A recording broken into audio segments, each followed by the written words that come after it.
புகையிலை எதிர்ப்பு நாளன்று வணிகர்கள் புகையிலை விற்பனை செய்யக்கூடாது என்று தமிழ்நாடு வணிகர் சங்கங்களின் பேரவைத் தலைவர் வெள்ளையன் தெரிவித்துள்ளார். உலக சுகாதார நிறுவனம் மே 31ஆம் தேதியை புகையிலை எதிர்ப்பு நாளாக கடைபிடித்து வருகிறது.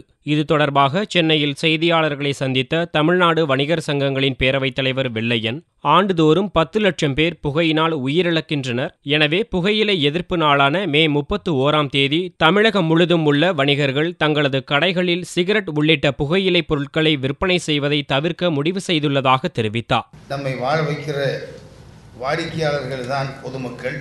அந்த மக்கள் நலன் கருதி எத்தனையோ வரிகளை எதிர்க்கிறோம், போராடுகிறோம், மக்களுக்காக வாதாடுகிறோம். இந்த வகையிலும் இந்த புகையிலை பழக்கத்தால் ஏற்படக்கூடிய கொடிய தீமைகளிலிருந்து மக்களை விடுவிக்கிற, மக்களை காக்கிற மகத்தான பணியில் வணிகர்கள் மனமோந்து ஈடுபட வேண்டும். உலக புகையிலை எதிர்ப்பு நாளான வருகிற மே 31ஆம் தேதி தங்கள் கடைகளில் பீடி, சிகரெட், பான்பராக், ஹான்ஸ், குட்கா, ஐரிஸ் போன்ற மக்களின் உடல் உயிருக்கே உலை வைக்கக்கூடிய இந்த புகையிலை பொருட்களை விற்பதை ஒரு நாளாவது தவிர்க்க வேண்டும் என்று தமிழ்நாடு வணிகர் சங்கங்களின் பேரவை சார்பில் கேட்டுக்கொள்கிறோம். சில்லறை வியாபாரத்தில் வெளிநாட்டு நிறுவனங்கள் நுழைவதை தடுக்க தமிழக அரசு நடவடிக்கை எடுக்க வேண்டும் என்றும் வெள்ளையன் கோரிக்கை விடுத்தார்.